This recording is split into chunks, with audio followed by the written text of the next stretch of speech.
मेरा ख्याल है दुश्मन से ज़्यादा लोग गद्दार से नफरत करते हैं, तो इनकी नज़र में शायद मैं गद्दार हूँ। तो एक एंकर है हमारे ही क्यूबिकल के आसपास आके ज़ोर से चीखा करती थी कि अगर लोग प्राउड मुस्लिम हो सकते तो हम प्राउड हिंदू क्यों नहीं हो सकते। एक दिन में कम से कम 100, 200, 500 बार मुझसे कहा जाता है गो टू पाकिस्तान। एक दिन में मुझसे कम से कम दर्जनों बार ये कहा जाता है, मुझे बेगम कहा जाता है, मुझे खातून कहा जाता है। मैं यहाँ पहली बार बहुत दुख के साथ इस बात को कह रही हूँ कि पिछले एक हफ्ते में एक ट्वीट वायरल करके मुझे कहा जा रहा है कि तुम आसिम मुनीर की रखेल हो। एक मज़हब की तरफ जाना, एक दीन अपनाना एक बहुत ही खूबसूरत और पर्सनल प्रोसेस है। उसको इस तरह से टेररिज्म या तो लव जिहाद के नाम से, या जिस तरह मौलाना उमर गौतम को अरेस्ट किया है उस तरह से एक मलाइन किया जा रहा है और टेररिज्म की तरह से पेश किया जा रहा है। मैं चाह रहा था कि इस चीज़ को चैलेंज किया जाए। जो मैंने देखा ट्विटर पे वो ये था कि आपको बहुत ही भयंकर तरीके से, ख़तरनाक तरीके से आपको ट्रोल किया गया, गाली गलौज भी की गई। आदित्य मेनन के नाम से पिछले 19 साल से एक मुसलमान होते हुए एक हिंदू साउंडिंग नेम के साथ आप जी रहे हैं, तो कई लोगों ने कहा कि ये तो धोखा है। ना बदलने के पीछे एक ही सबसे मेन रीज़न है कि नाम मेरे वालिदैन ने मुझे दिया है। नॉन मुस्लिम नाम होना और एक हिंदू डोमिनेंट कास्ट नाम होने के साथ प्रिविलेजेस आते हैं। आपको आपकी आइडेंटिटी के नज़रिए से नहीं देखा जाता, आपको आपके काम या आपके पर्सनैलिटी के हिसाब से जज किया जाता है। हिंदू होने के बहुत सारे फ़ायदे हैं, आप एक बहुत ही बेहतरीन मेन स्ट्रीम का आप हिस्सा हैं, और फ़ायदे ना भी हों तो नुकसान बहुत कम है, जिसमें आप मुसलमान होने के बहुत नुकसान आपको हो सकते थे। आपके नौकरी पे फ़र्क पड़ सकता था, आपके काम पत्रकारिता पे असर पड़ सकता था, आपको रिएक्शंस हिंदूज़ की तरफ से कैसा मिला, हिंदुत्ववादी जो लोग हैं उनकी तरफ से कैसा मिला, आम मुसलमानों की तरफ से कैसा मिला, और जो कंजर्वेटिव मुसलमान हैं, क्योंकि एक तबका मुसलमानों में भी ऐसा है जो मुझे नहीं लगता कि आपको कबूल कर रहा है। ऐसे लोग हैं क्या? बेसिक प्रीमाइस है कि इस्लाम यहाँ पर सिर्फ तलवार की धार पर फैला है हिंदुस्तान में, या फिर अभी लव जिहाद और फोर्स्ड कन्वर्जन के ज़रिए फैल रहा है। ये इनकी जहनीत है। क्या ऐसा हुआ कि कुछ लोगों ने शक किया आपके ऊपर कि आप अच्छे मुस्लिम नहीं हैं, या आप कभी नहीं बन सकते अच्छे मुस्लिम, या ऐसी कोई शक की कोई तस्वीर उभर कर सामने आई? बड़ी से बड़ी मस्जिद में नमाज अदा की है, बस्तियों में जाकर नमाज अदा की है, कहीं पे किसी ने कुछ नहीं कहा है आज तक। नमस्कार, इस खास पॉडकास्ट में आपका स्वागत है। मैं हूं आरफा खानम शेरवानी। आज इस खास कार्यक्रम में, इस खास बातचीत में आपकी मुलाकात में एक ऐसे शख्स से कराऊंगी जिनके काम से आप में से बहुत सारे दर्शक, आप उनके काम को अच्छी तरह जानते होंगे, लेकिन कुछ ही दिनों पहले उनकी प्रोफेशनल लाइफ नहीं, उनकी पर्सनल लाइफ, उनकी निजी जिंदगी का एक ऐसा पहलू सामने आया जिससे मेरे जैसे लोग भी बहुत हैरान हो गए। चौंके नहीं, लेकिन हैरान जरूर हुए कि आखिर एक शख्स अपने पूरे होशो हवास में और एक ऐसे वक्त में जब धर्म की राजनीति पूरे तरीके से अपने उफान पर है, और खासकर ये बताया जा रहा है कि भारत में एक तरह की कोई सांस्कृतिक एक कोई क्रांति हो रही है, कल्चरल रिवॉल्यूशन हो रहा है, जिसमें हिंदू फर्स्ट और हिंदू ओनली नीतियां बन रही हैं, राजनीति हो रही है, जहां देश के प्रधानमंत्री अपने आप को एक सेक्युलर डेमोक्रेटिक नेशन के नेता नहीं, बल्कि एक तरह के हिंदू राजा के तौर पर अपनी पहचान आगे रखना चाहते हैं। ऐसे वक्त में एक हिंदू या एक हिंदी नाम वाला पत्रकार सामने आया और उसने कहा कि उसने इस्लाम धर्म बहुत पहले अपनाया था और वो मक्का मदीना पहुंचे, और उन्होंने कहा कि उनकी ज़िंदगी का एक बड़ा ख्वाब था जो आज पूरा हो गया। आदित्य मेनन इस वक्त हमारे साथ मौजूद हैं, क्विंट के पत्रकार। बहुत बहुत शुक्रिया आदित्य। सबसे पहले तो मैं बहुत आपकी शुक्रगुजार हूं कि आपने इस बात के लिए आपने अग्री किया, आप सहमत हुए कि आप इस पॉडकास्ट में मेरे साथ आएंगे, बातचीत करेंगे। जब आप ट्वीट कर रहे थे, जब वो लिख रहे थे, वो कौन सा वो पल था जब आपने ये सोचा कि आपकी ज़िंदगी के इस पहलू को आप बाहर लाना चाहते हैं, और दूसरे, क्या आपने सोचा था कि उसके साथ साथ एक ऐसा तूफान आएगा जिसको संभालने में कई रोज़ लग जाएंगे? ये फ़ैसला मैंने दरअसल वहीं मदीने में बैठकर ही लिया था।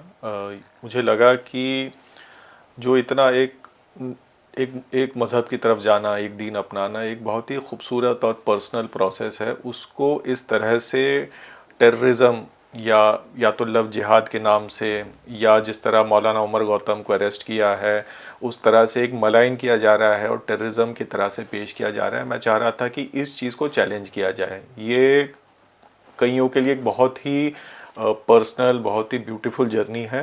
मैं चाह रहा था लोग भी ये जानें कि ये इस तरह से भी एक मज़हब की तरफ जाया जा सकता है पूरी कन्विक्शन के साथ, और उस मज़हब के लोगों ने जिस तरह से मुझे कबूल किया और मुझे वहाँ जाने का मौका भी मिला, मैं दिखाना चाह रहा था लोगों को, ये अपनी जर्नी शेयर करना चाह रहा था। तो मकसद मेरा सिर्फ यही था ये सब ऑनलाइन और सोशल मीडिया पर शेयर करने का।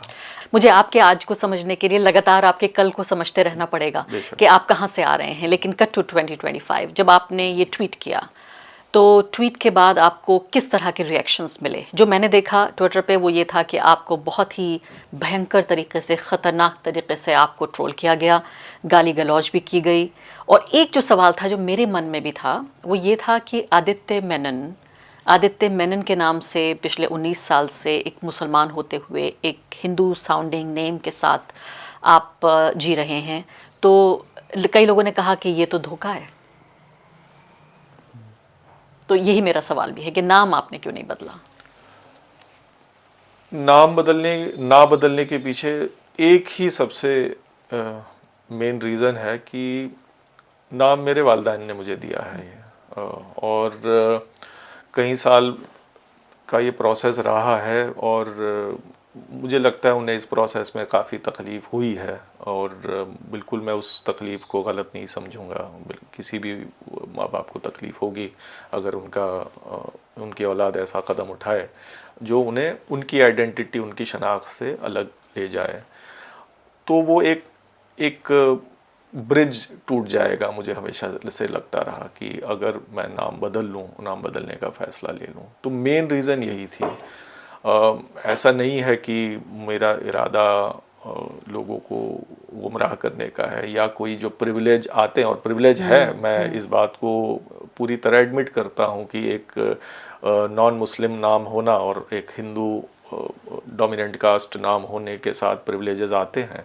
आपको आपकी आइडेंटिटी के नज़रिए से नहीं देखा जाता, आपको आपके काम या आपके पर्सनैलिटी के हिसाब से जज किया जाता है। अगर मेरा नाम कोई मुस्लिम नाम होता तो सबसे पहले लोग यही कहते कि तो मुस्लिम जर्नलिस्ट है।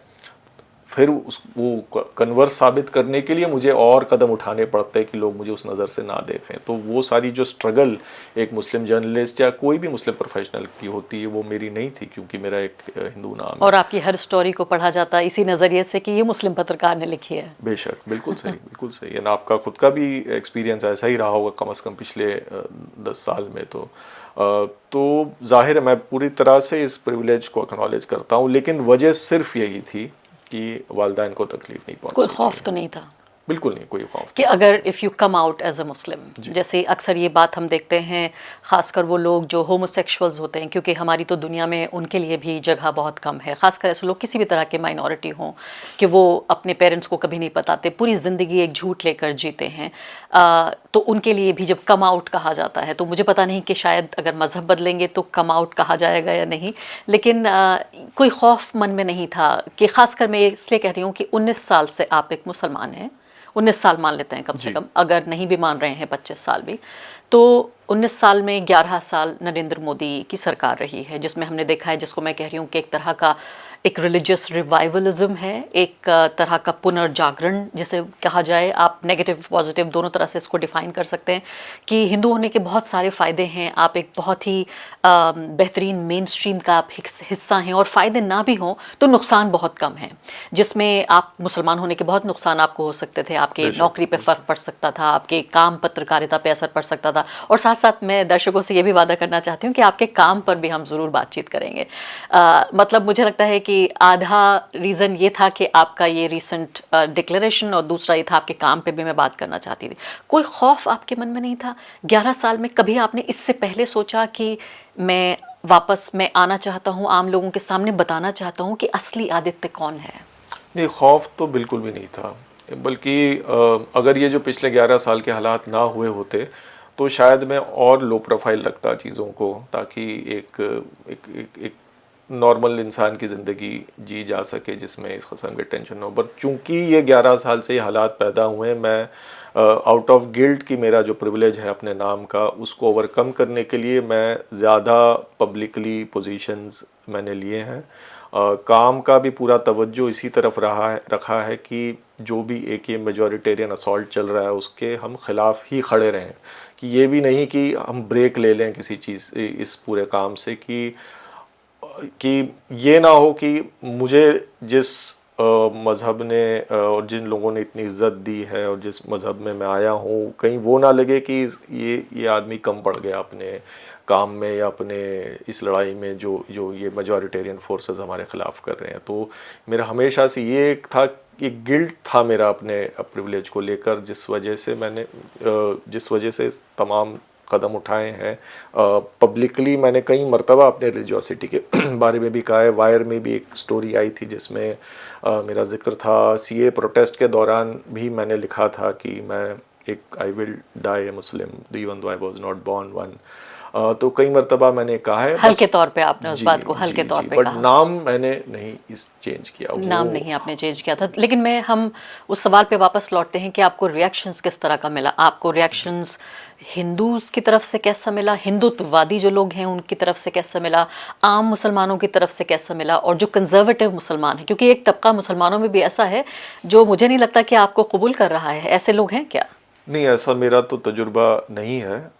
बल्कि जितने ज़्यादा जो रिलीजियस मुस्लिम्स हैं वो तो काफ़ी देव बिन मोर देन वेलकमिंग। ख़ास तौर पे जो जो खुद दीनी दावत का काम करते हैं वो तो ज़ाहिर है they appreciated this step a lot. तो in terms of getting acceptability within community मुझे आज तक कभी, बल्कि मुझे तो लगता है अपने अमाल और मेरी हैसियत से ज़्यादा मुझे इज़्ज़त दी गई है जिसका मैं हक़दार नहीं हूँ। जो रिएक्शन दूसरी तरफ से आया हिंदुत्ववादियों की तरफ से, जो स्केल ऑफ हेट, मुझे थोड़ा सा आई वॉज टेकन अबैक। मुझे लगा नहीं था कि, मुझे पता था कि उनके जो ट्रोल आर्मी है वो तो पीछे लगेगी, पर उनके जो ऑर्गेनाइज्ड इन्फ्लुएंसर्स हैं जिनकी बड़ी बड़ी फॉलोइंग है वो बारी बारी मेरे पीछे पड़ेंगे। मिस्टर सिन्हा हो गए, फिर दिलीप मंडल साहब जो अब सरकार में एडवाइज़र हैं, उन्हें क्या ज़रूरत है एक आदमी के पर्सनल रिलीजियस लाइफ पे कमेंट करने की। उन्होंने एक ही नहीं 3-4 बार कमेंट किया, नीच तक कहा मुझे, जो उनकी जहनीत दर्शाता है। फिर स्वाति चतुर्वेदी जो लिबरल इकोसिस्टम में एक बड़ा नाम है, उन्होंने भी कहा कि ये आदमी इतने साल से इस आइडेंटिटी के अंडर काम कर रहा है, तो इसको पहले ही बता देना, अपना नाम बदल लेना चाहिए था, आइडेंटिटी साफ कर देनी चाहिए थी। तो अलग अलग ये जो बड़े इन्फ्लुएंसर्स का अटैक मुझे थोड़ा सा सरप्राइजिंग लगा, क्योंकि I didn't expect it was that big A deal for these people. पर जो स्केल ऑफ अटैक काफ़ी ज़्यादा था। थ्रेट्स भी काफ़ी आए ऑनलाइन, और हेट तो खैर बहुत ज़्यादा था। मुझे समझ में आया कि मेरे ख्याल है दुश्मन से ज़्यादा लोग गद्दार से नफ़रत करते हैं, तो इनकी नज़र में शायद मैं गद्दार हूँ।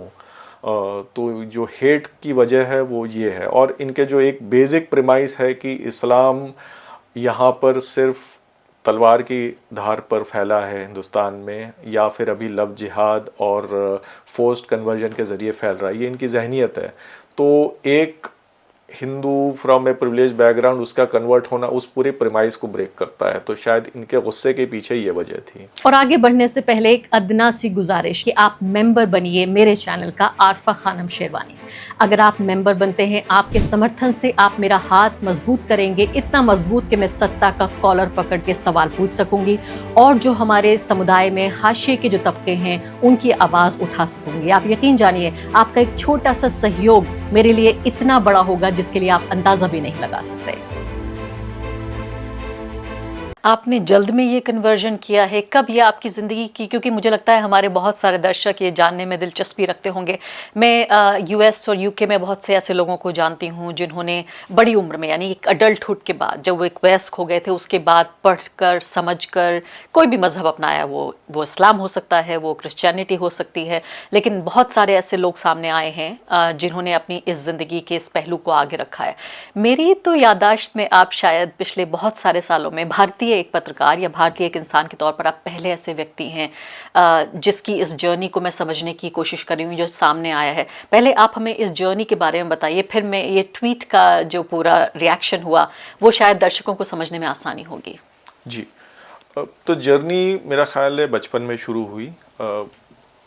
लगभग 13-14, ये हर यंगस्टर की उम्र में एक बड़े कश्मकश के साल होते हैं। तमाम चेंजेस आसपास होते हैं, चीज़ें देखने मिलती हैं, पीयर प्रेशर्स होते हैं, तो एक कन्फ्यूजन होता है कई बार बच्चों को उस उम्र में। और उसी कन्फ्यूजन के दौरान मैं इस्लाम के बारे में पढ़ने लगा और थोड़ा सा फैसिनेशन मेरा डेवलप हुआ। मुझे नहीं लगता मेरी बहुत ज़्यादा उस उम्र में समझ थी। कितनी उम्र रही होगी? लगभग 12-13 की उम्र में। एक स्टोरी ऑफ द प्रॉफिट सल्लल्लाहु अलैहि वसल्लम फॉर चिल्ड्रन, वो मुझे याद है 10-11 की उम्र में मैंने अपने पेरेंट्स को फोर्स किया था मेरे लिए ख़रीदें, और टू देयर क्रेडिट उन्होंने मना नहीं किया मुझे, जबकि दोनों प्रैक्टिसिंग हिंदू हैं। उन्होंने वो उनकी एक प्रोग्रेसिव सोच दिखाता है कि उन्होंने कहा कि ठीक है, अगर बच्चे को है क्यूरोसिटी, उसे पढ़ने की इजाज़त देनी चाहिए। तो 10-11 की उम्र में वो किताब ज़रूर मैंने फोर्स करके ली थी और पढ़ना शुरू किया था। शायद उससे कहीं मेरे जहन में एक सीड रह गया होगा, जो टीनेज की उम्र में एक ज़्यादा और डीपर फैसिनेशन के तौर पर आया। तो शहादा पर से मैंने 15 की उम्र में लिया था, लेकिन मैं उसको कायदे से अपना कन्वर्जन नहीं मानूंगा, क्योंकि मैं उस वक्त मेरी कोई समझ थी नहीं। मेरा ख्याल है वो एक टेंशन्स का एक नतीजा था जो मेरे अंदर चल रहे थे। जो प्रैक्टिस ऑफ इस्लाम, नमाज़ें अदा करना, रोज़े रखना, कुरान पढ़कर समझने की कोशिश करना, वो तकरीबन 20 की उम्र में मैंने शुरू किया, जब मैं कॉलेज के फाइनल ईयर में था।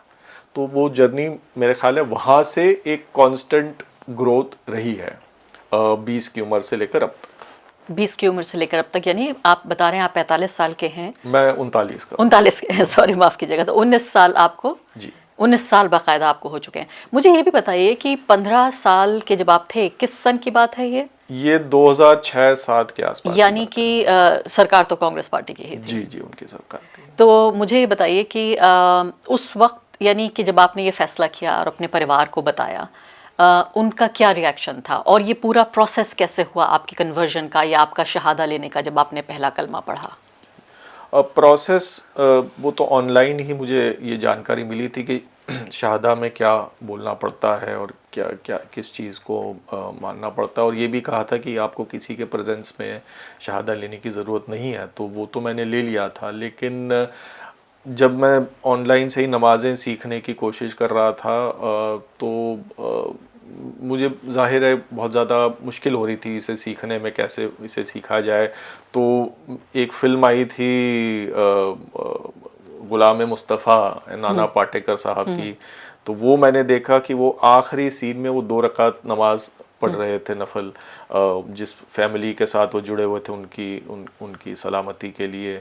तो वो जब भी फिल्म आती थी मैं थोड़ा सा नोट डाउन कर लेता था, अच्छा इन्होंने अब ये बोला, फिर और वो इंटरनेट का दौर उतना उस तरह से इंटरनेट का नहीं दौर था। था नहीं, तो उस वक्त उस किस्म के जैसे वीडियो के जरिए आजकल लोग समझ जाते वो नहीं था। तो जब भी वो फिल्म आती थी मैं थोड़ा थोड़ा, तो एक रकात शायद 3 बार जी सिनेमा में आई तब मैंने सीखी, फिर एक और रकात 3 और बार आई तब सीखी, तो उस तरह से था। लेकिन जाहिर है जब पेरेंट्स को बात पता चली मेरे टीनेज ईयर्स में, वो फिक्रमंद थे, और वो बिल्कुल अंडरस्टैंडेबल बात है, क्योंकि कोई भी टीनेजर, ठीक है अब आप पेरेंट्स ने कभी देख लिया कोई सिगरेट पी रहा है चोरी छिपे या शराब पी रहा है, ये सारी चीज़ें हर टीनेजर करता है, पर कोई टीनेजर चोरी छिपे नमाज पढ़ रहा है या कोशिश कर रहा है जो भी नमाज के एक्शंस छिपके पढ़ते थे आप? जी छिपके पढ़ता ताकि उन्हें तकलीफ ना हो, या आप खुद कॉन्फिडेंट नहीं थे कि? दो बोथ आई थिंक। मैं ये भी, मुझे पता नहीं था कि क्या यही राह में मुझे रहना है हमेशा, तो और ये भी था कि अगर किसी को पता चल गया तो उन्हें तकलीफ होगी। तो जाहिर है जब पता चला तो फिक्रमंद हुए, और होना भी चाहिए था, क्योंकि वो मुश्किल साल थे, 9/11 भी हुआ ही था 2 साल 1-1.5 साल पहले उस सब के, तो उनका फिक्रमंद होना बिल्कुल ही अंडरस्टैंडेबल है। आप कह रहे हैं कि हज़ारों करोड़ की इंडस्ट्री लगाई गई है बताने के लिए कि इस्लाम एक वायलेंट रिलीजन है, और एक ऐसा रिलीजन है जिसमें शांति की कोई जगह नहीं है, और जैसे आपने कहा कि तलवार के दम पर फैला है ये मज़हब, और इस नैरेटिव को एक व्यक्ति आता है, और आप एक आम आदमी होते शायद, जिसकी कोई सोशल मीडिया प्रेजेंस नहीं होती, आप किसी गली मोहल्ले में रह रहे होते और कन्वर्ट हो जाते, शायद कोई परवाह नहीं करता, लेकिन आप एक इज़्ज़तदार, जाने माने बड़े पत्रकार हैं और आपका एक इन्फ्लुएंस है, तो इसलिए भी आपके ऊपर हमला हुआ कि आपका सिर्फ होना ये आपका ये अलग तरह से बाहर आना इस पूरे हजारों करोड़ की जो इंडस्ट्री है, जो नैरेटिव बिल्डिंग है, उसको अटैक कर रहा है?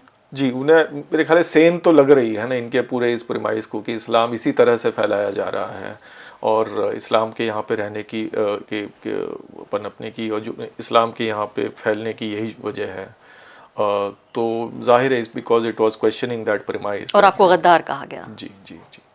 और दूसरी तरफ से क्या ऐसा हुआ कि कुछ लोगों ने शक किया आपके ऊपर कि आप अच्छे मुस्लिम नहीं हैं या आप कभी नहीं बन सकते अच्छे मुस्लिम, या ऐसी कोई शक की कोई तस्वीर उभर कर सामने आई? क्योंकि दिलीप मंडल के कुछ ट्वीट्स में देख रही थी, उसमें भी वो ये कहने की कोशिश कर रहे हैं कि तुमको ये लोग कभी कबूल नहीं करेंगे। बेशक इनके ये प्रेमाइस थी कि तुम्हें तो यानी नमाज में भी साथ शामिल नहीं करेंगे, और ये बिल्कुल फजूल बातें हैं। मैंने बड़ी से बड़ी मस्जिद में नमाज अदा की है, बस्तियों में जाके नमाज अदा की है, कहीं पे किसी ने कुछ नहीं कहा है आज तक।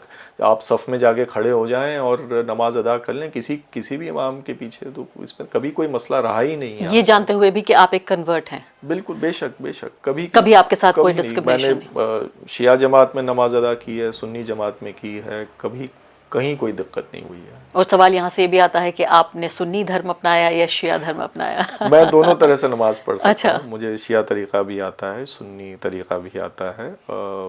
जब आप एक जैसे मैंने कई बार कहता हूँ, जबकि एक हिंदू माइथोलॉजी की यहाँ पे मिसाल लेनी चाहिए कि एकलव्य की तरह मैंने इस्लाम सीखा है, देख देख कर सीखा है। तो जब आप देख देख कर सीखते हैं तो आप हर तरीके का सीख सकते हैं। तो मैं शिया मस्जिदों में जाके शिया तरीक़ा सीख लिया, फिर बाद में पता लगा कि अलग क्या कहा जाता है, और सुन्नी मस्जिदों में वहाँ का तरीक़ा सीखा, तो कोई दिक्कत नहीं। एक थ्योरी ये भी है कि आपकी पत्नी मुस्लिम है? जी। एक थ्योरी ये भी है कि आपने उनके प्यार में मजहब अपना लिया। ऐसा है क्या? ये भी एक कन्वीनियंट एक्सप्लेनेशन है ना लोगों के लिए, क्योंकि लोग कभी ख़ास तौर पे हिंदुत्ववादी है तो कभी मानना ही नहीं चाहेंगे कि कोई अपने कन्विक्शन से कन्वर्ट हो सकता है इस्लाम में। मेरी जो अब जिनसे मेरी शादी हुई है, इनसे मेरी मुलाकात 32-31 साल की उम्र में हुई थी। अच्छा। और 32 साल की उम्र में हमारी शादी हो गई। तो कोई पूरे 10-11 साल का डिफरेंस है मेरे प्रैक्टिस ऑफ इस्लाम और इनसे शादी में, तो बिल्कुल सवाल ही नहीं उठता।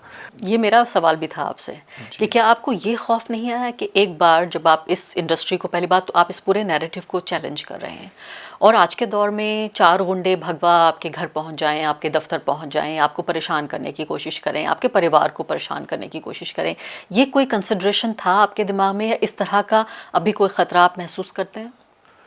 मेरे साथ अभी तक ऐसा कोई फिज़िकल हार्म या फिज़िकल अटैक का हादसा इस वजह से नहीं हुआ। एक नॉर्मल जर्नलिस्टिक काम में जो होता है वो हुआ है, पर because of being a convert I have not been physically attacked. अब मैं आपके काम पे आ जाती हूँ। तो हर रोज़ जब आप एक चॉइस लेते हैं कि आपको कहानियाँ कौन सी कहनी है, कौन सी खबर कवर करनी है, तो इसमें ये आपकी पहचान कहाँ पर फिगर होती है? एक तो बात ये, और दूसरे कि क्या आपके जो सहकर्मी हैं, आपके साथ जो काम करने वाले लोग हैं, उनको आपकी इस पहचान के बारे में मालूम है? अब तो ये जाहिर है जब शुरुआती साल मेरे जर्नलिज़्म के थे तो मैंने इस बात को ज़्यादा लोगों को नहीं बताया। मैं क्योंकि इस वक्त इस तरीके का दौर भी नहीं था। मुझे लगा इस बात को नॉर्मल भी रखा जा सकता है। बहुत ही छोटे इंसिडेंट्स में लोगों को पता चलता था। जब रमज़ान आते थे और रोज़े रखते थे तो नहीं मैं खा रहा हूँ, नहीं पी रहा हूँ। तो एक मैं बीजेपी कवर किया करता था इंडिया टुडे ग्रुप के लिए, काफ़ी साल मैंने कवर किया, और रमज़ान का वक्त था और बीजेपी मुख्यालय में किसी चीज़ की मिठाइयाँ बट रही थी और वो ज़बरदस्ती दे रहे थे मुझे खाने के लिए। उन्हें ज़ाहिर है उन्हें नहीं पता था कि आप भी लीजिए, तो मैंने ले ली। और चुपके से मेरा एक साइड में एक कलीग था जो जानते थे मेरी हकीकत, उसने कहा कि तुम ले लो, मुझे दे देना तुम साइड में। तो उसने चुपके से मेरे हाथ से ले ली। तो he protected me, he was a Hindu and he helped me out in that situation. वो बात आपकी बिल्कुल दुरुस्त है। मतलब मैंने कभी नहीं सोचा था कि जब मैं पत्रकार बनने का सपना देखा कि मैं सिर्फ हर रोज़ ये बता रही होंगी कि देखिए आज बहुसंख्यकवादी राजनीति ने ये तब्दीली लाई है, आज इतने लोगों को लिंच किया गया है, आज यहाँ सांप्रदायिक दंगा हो गया है, आज यहाँ इस तरह की राजनीति हो रही है। मैं तो सोचती थी कि मैं जेंडर पे स्टोरीज़ करूँगी, मैं यूनिवर्सल हेल्थ और एजुकेशन की बात करूँगी। तो आप जब कवर करते हैं इन इश्यूज़ को और जब बाहर जाते हैं आप, तो किस तरह का एक द्वंद्व आपके सामने होता है जब आप कम्युनल इश्यूज़ को कवर करते हैं? ये एक बहुत मुश्किल प्रोसेस है मेरे लिए, नहीं, जितने भी मुस्लिम पत्रकार कम्युनल इश्यूज कवर करते हैं सबों के लिए है कि we are documenting our own operation, कि अपने खिलाफ हुए जुल्म यानी जिस पे हम खुद ही विक्टिम हैं एक तरह से, उसको कवर करने का भी जिम्मा हमारे ऊपर आ रहा है। और इसका काफ़ी गहरा असर मुझ पर ही नहीं सारे मुस्लिम पत्रकारों पे पड़ता है। हमारे करीबी दोस्त अखलाद खां, वो उनको स्ट्रेस की वजह से he had a heart attack और वो इंतकाल कर गए। तो it was because of covering hate crime end of for जो गलत लोगों को मुकदमों में कैद करके रखा हुआ है उस वजह से। तो तमाम मुस्लिम पत्रकारों के साथ ये एक डिलेमा है। पर लेकिन दिक्कत ये है कि जो मेन स्ट्रीम मीडिया है या even non main stream media में कई जो नॉन मुस्लिम सहाफ़ी हैं, वो इस जिम्मेदारी को उस तरह से नहीं निभा रहे हैं। अनफॉर्चुनेट बात है, मैं उनसे कोई रंजिश नहीं है मेरी। तो ये पूरे जिम्मेदारी अनफॉर्चुनेटली मुस्लिम सहाफ़ियों पर आ रही है। तो जो सहाफ़ी, जैसा आपने बिल्कुल ठीक कहा कि जो जेंडर, हेल्थ, इलेक्टोरल बॉन्ड्स वगैरह कवर करना चाह रहे हैं, वो सब मजबूर हो रहे हैं इसी मेजॉरिटेरियन वायलेंस को कवर करने में। जी हाँ, अब आपसे आखिरी कुछ सवाल पूछना चाहती हूँ, उसमें ये कि अब आप आने वाली अपनी जो ज़िंदगी है, इसको इस डिक्लेरेशन के बाद, इस पब्लिक अनाउंसमेंट के बाद आप किस तरह से देख रहे हैं? पहली बात तो क्या तब्दीली अभी तक कुछ आई है आपकी खुद की अपनी सोच में? Because now you are a public Muslim, you are not a private Muslim. तो या तो ये आपकी खुद की जो सेल्फ इमेज है उसमें कोई तब्दीली आई है, और किस तरह से अब आप आने वाले कुछ महीने, साल गुजारने की प्लानिंग कर रहे हैं? मैं बहुत मुतमईन हो गया हूँ ये डिक्लेरेशन के बाद। मुझे लगता है अब ठीक है, जिसने जो करना है वो कर ले, कोई दिक्कत नहीं है। अब क्लैरिटी आ गई ज़िंदगी में कि अब जो है यही हकीकत है अपनी। कोई अब प्रिटेंस भी नहीं है कि अभी हमें मेन स्ट्रीम में कहीं तरक्की करनी है जर्नलिज्म में, ये वो। अब पता है कि अब कल को कहीं पे भी मैं इंटरव्यू के लिए जाऊंगा, लोग यही कहेंगे कि अच्छा ये तो वही है मुस्लिम कन्वर्ट पत्रकार। तो अब इसको लें ना लें जो भी है, ठीक है, अब हो गई, ये हकीकत है अपनी। इससे पहले कि मैं अगला सवाल आपसे पूछूं, आपने खुद क्या महसूस किया है कि न्यूज़ रूम्स में, न्यूज़ चैनल्स में और अखबारों में जो मुस्लिम पत्रकार हैं उनके साथ भेदभाव किया जाता है? होता है, क्योंकि आप एक ऑब्जर्वर की तरह भी देख सकते थे जब आपने ये बहुत ज़्यादा इस बात को रिवील नहीं किया था कि आपकी आइडेंटिटी क्या है। एक न्यूज़ रूम में मैं काम कर रहा था पहले, और इत्तेफाक से वो कोई कोइंसिडेंस था, यानी कोई इसमें कॉन्स्पिरेसी नहीं थी। हम 3-4 मुस्लिम पत्रकार आसपास ही बैठते थे, जिनमें से एक जो है वो उनकी लंबी दाढ़ी थी। तो एक एंकर हैं जो प्रो गवर्नमेंट मानसिकता रखती हैं, वो कई बार आके हमारे ही क्यूबिकल के आसपास आके ज़ोर से चीखा करती थी कि अगर लोग प्राउड मुस्लिम हो सकते तो हम प्राउड हिंदू क्यों नहीं हो सकते, जैसे कि वो हमारे कंजम्पशन के लिए वो बोल रही हैं। तो इस किस्म की होती हैं बातें, इस किस्म की बुलिंग करने की लोग कोशिश करते हैं। मैं उन लोगों के बारे में भी सोच रही हूँ आदित्य, जो अभी मेन स्ट्रीम जो जिसको तथाकथित कहा जाता है, उनमें अभी भी बहुत सारे दर्जनों ऐसे पत्रकार हैं जो मुस्लिम पहचानों के साथ न्यूज़ रूम्स में बैठे हुए हैं, कभी ओवर कॉम्पनसेट कर रहे हैं, कभी अंदर ही अंदर कुढ़ रहे हैं, कभी अपनी पहचान को छिपा रहे हैं, कभी बहुत ज़्यादा दिखा रहे हैं। कैसा महसूस करते हैं आप उनके बारे में, जब वो रोज़ अपनी ही, मैं अंत भी ना कहूँ, बहुत डिप्रेसिंग हो सकता है, लेकिन अपने ऊपर जो जुल्म की कहानियाँ लिख रहे हैं और जो उनकी आने वाली नस्लें हैं उनके ऊपर इसका क्या असर पड़ेगा? एक ऐसी ज़मीन, एक ऐसे मुल्क में जहाँ उनके बाप दादा परदादा सब दफन हैं, उसी ज़मीनों में, उसी मिट्टी में आप ये देखिए कि इस तरह की नफ़रत जब उनके लिए देखी जाती है, उनसे कहा जाता है गो टू पाकिस्तान। मतलब एक दिन में कम से कम 100-200 500 बार मुझसे कहा जाता है गो टू पाकिस्तान। एक दिन में मुझसे कम से कम दर्जनों बार ये कहा जाता है, मुझे बेगम कहा जाता है, मुझे खातून कहा जाता है। मैं यहाँ पहली बार बहुत दुख के साथ इस बात को कह रही हूँ कि पिछले एक हफ्ते में एक ट्वीट वायरल करके मुझे कहा जा रहा है कि तुम आसिम मुनीर की रखेल हो, इस तरह के शब्दों का इस्तेमाल मेरे लिए कहा जा रहा है। मैं ये बात परिवार में, दोस्तों में भी किसी से नहीं कह सकती, लेकिन एक ये छोटा, या मैं कहूँगी एक गहरा सा जख्म लेकर फिर रोज़ उठती हूँ सुबह और कैमरा ऑन करती हूँ, फिर बोलने लगती हूँ। तो ये तो खैर मेरी कहानी है, लेकिन इस तरह से बहुत सारे पत्रकार हैं, उनके बारे में सोचते हैं आप? कभी कभी उनसे बात होती है? एक मुस्लिम पत्रकारों का एक हमने नेटवर्क वैसे इनफॉर्मली हमने बनाने की कोशिश की है, ख़ास तौर पे जो अखलाद खां के साथ हुआ उसके बाद, कि एक कम से कम एक सपोर्ट सिस्टम पैदा हो जाए। कि फ़र्ज़ कीजिए कि कोई फ्रीलांस मुस्लिम पत्रकार, और आजकल काफ़ी सारे मुस्लिम पत्रकार फ्रीलांस बेस में काम करते हैं, उन्हें पुलिस अगर डिटेन कर ले तो उनके लिए क्या सपोर्ट सिस्टम होगा। एक बीच में जहांगीरपुरी में वाक़या हुआ था जिसमें कुछ इंडिपेंडेंट मुस्लिम पत्रकार और हमारे न्यूज़ रूम के कुछ पत्रकार सबों को डिटेन करके पुलिस ले गई थी। तो हमारे पत्रकार को तो पुलिस छोड़ने को तैयार थी, लेकिन जो फ्रीलांस पत्रकार थे उनको लेने कोई नहीं आया, तो उन्हें छोड़ा नहीं। तो मैं और कैरवान के एक सीनियर एडिटर हम बैठे रहे जब तक उनको भी नहीं छोड़ा गया। तो इस तरह से हम सपोर्ट करने की कोशिश करते हैं बाकी ख़ास तौर पर जो यंगर मुस्लिम जर्नलिस्ट हैं उन्हें।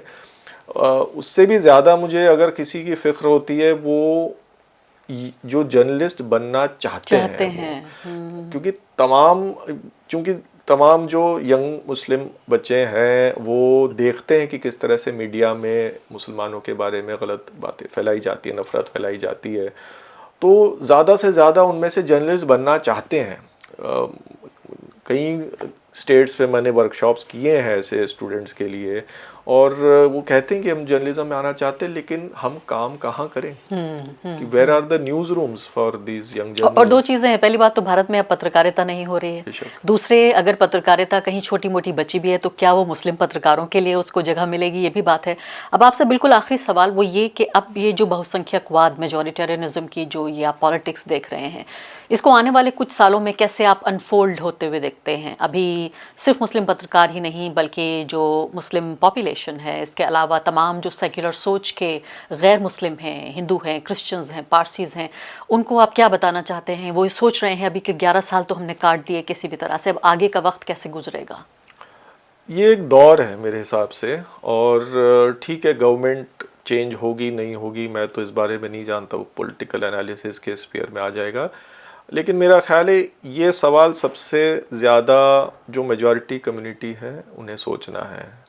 जब 9/11 के बाद जब एक दौर था जहाँ पे कहा जा रहा था कि हो सकता है कि बहुत सारे मुस्लिम पूरी दुनिया में रेडिकलाइज हो जाएं, और जिन्होंने शायद वो अटैक किया उनका यही मकसद था, तब दारुल उलूम देवबंद, जमात इस्लामी, जमीयत उलमा हिंद जैसे organisations, Al Azhar in Egypt, conservative Muslims ने टेररिज्म को पूरी तरह से डिनाउंस किया और कहा कि इस्लाम की राह ये नहीं है जो ये बताई जा रही है। तो क्या अभी मेन स्ट्रीम हिंदुइज्म में कोई ऐसा वॉइस है जो इस रेडिकलिज्म के खिलाफ बोल सके? प्रोग्रेसिव वॉइसेस तमाम हैं, मैं बिल्कुल एक्नॉलेज करता हूँ, और वो बहुत बहादुरी से लड़ रहे हैं मेजॉरिटेरियनिज्म के खिलाफ। लेकिन क्या हिंदुइज्म का हवाला देते हुए कि ये हिंदुइज्म नहीं है जो हिंदुत्व के नाम पर फैलाया जा रहा है, क्या कोई भी एक ऐसा शख्स, ऐसा एक ऑर्गेनाइजेशन है जो डी रेडिकलाइज करने की कोशिश कर रहा है मेजॉरिटी कम्युनिटी को? वो मुझे नहीं नजर आता। एक्सेप्टेंस ही नहीं है पहले। एक्सेप्टेंस ही नहीं पहले है। बीमारी का ये पता ही नहीं है, तभी तो उसका प्रिस्क्रिप्शन होगा। बेशक बेशक। तो ये प्रोसेस नहीं शुरू हुआ है, तो मुझे नहीं लगता कि ये जो एक मेजॉरिटेरियन वन वे ट्रैफिक चल रहा है इसमें कोई भी रोकथाम होने वाली है। तो ऐसे में बस हमें यही देखना है जो बाकी माइनॉरिटी कम्युनिटीज़ और जो प्रोग्रेसिव सेक्शंस हैं कि किस तरह से हम अलायंसेस बनाकर इस प्रोसेस को जितना हो सके रेजिस्ट कर सके। एक छोटा एग्जांपल मैं देना चाहूँगा कि तकरीबन 10 साल से मेरी एक कोशिश रही है कि मुस्लिम्स और सिखों में इत्तेहाद कायम हो। उसके पीछे एक पर्सनल वजह भी है। जब मेरा एक वो कश्मकश का दौर चल रहा था 15 से 20 साल की उम्र तक, तो मैंने इस्लाम और सिखिज़म दोनों को एक्सप्लोर करने की कोशिश की। इस्लाम मेरे लिए ज़्यादा एक्सेसिबल था और मैं journey took me over there जो भी था, लेकिन सिख मज़हब के प्रति और सिखों के प्रति एक क्लोज अटैचमेंट मुझे हुई, उस वजह से मैं काफ़ी हद तक समझने की एक काबिलियत आई मुझ में इस कम्युनिटी के जो जो घाव हैं, जो वुंड्स हैं इनके। तो ये इत्तेहाद को लेकर 10 साल से मैं काम कर रहा हूँ। और यहाँ अब सबसे पहले हमने देखा कि अकाल तख्त ने जब कश्मीरी लोगों पर हमले हो रहे थे पुलवामा अटैक के बाद, अकाल तख्त ने स्टेटमेंट दिया कि कश्मीरी लड़कियों की हिफाजत करना हर सिख का फ़र्ज़ है। जब सीए प्रोटेस्ट आए तो सिखों ने जत्था भेजा यहाँ पे, फार्मर्स का भी आया और सिख ऑर्गेनाइजेशंस का भी आया।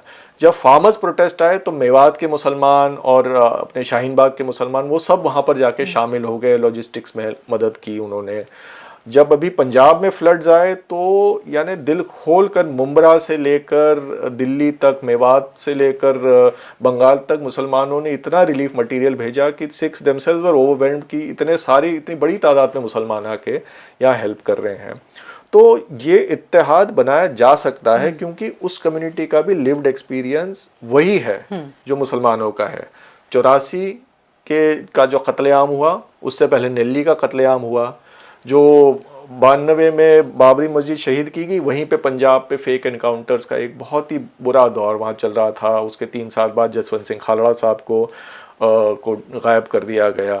तो एक्सपीरियंसेस दोनों कम्युनिटी के मिलते जुलते हैं, तो ये अलायंसेस बनाई जा सकती हैं और एक common shared principle of justice पे ये अलायंसेस बनाई जा सकती हैं और शेयर्ड एक्सपीरियंस ऑफ ऑपरेशन भी हो जाएगा वो साथ में। बहुत बहुत शुक्रिया आदित्य आपका।